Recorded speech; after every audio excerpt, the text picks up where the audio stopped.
Hari ini, saya nak kongsi 3 ilmu paling asas tentang emas. Sebelum anda mulakan simpanan emas, pastikan faham 3 poin penting sebelum mulakan simpanan. First, beli emas mesti boleh dapat emas fizikal. Dia macam kita beli emas kat kedai-kedai emas.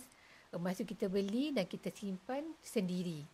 Okey, kalau ada yang menawarkan pada anda emas digital, kumpul orang, cari orang, itu adalah salah satu tanda red flag skim-skim cepat kaya.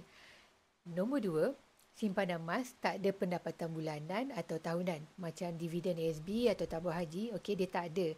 Yang ada cuma beli harga rendah dan jual harga tinggi untuk dapat untung. Nombor 3, ilmu basic tentang emas. Emas sesuai untuk simpanan jangka panjang sekurang-kurangnya 2 tahun ke atas. Ia tak sesuai dibeli dengan duit yang nak digunakan pada waktu terdekat ataupun duit yang dipinjam. Okey, tak sesuai untuk beli emas. Apa contoh simpanan jangka panjang? Okey, contohnya simpan emas sikit-sikit hingga capai target 200 gram ataupun 1 kilogram simpanan untuk satu family. Simpanan ni sebagai dana persaraan ataupun dana kecemasan ataupun dana pendidikan untuk anak-anak.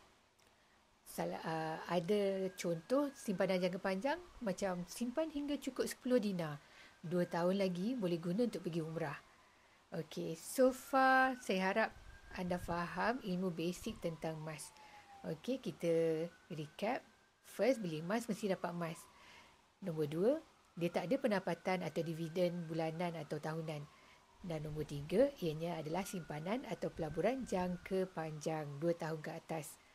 Bagi yang berminat nak jadikan emas sebagai aset mudah cair, jom chat atau jemput isi beg biru. Terima kasih.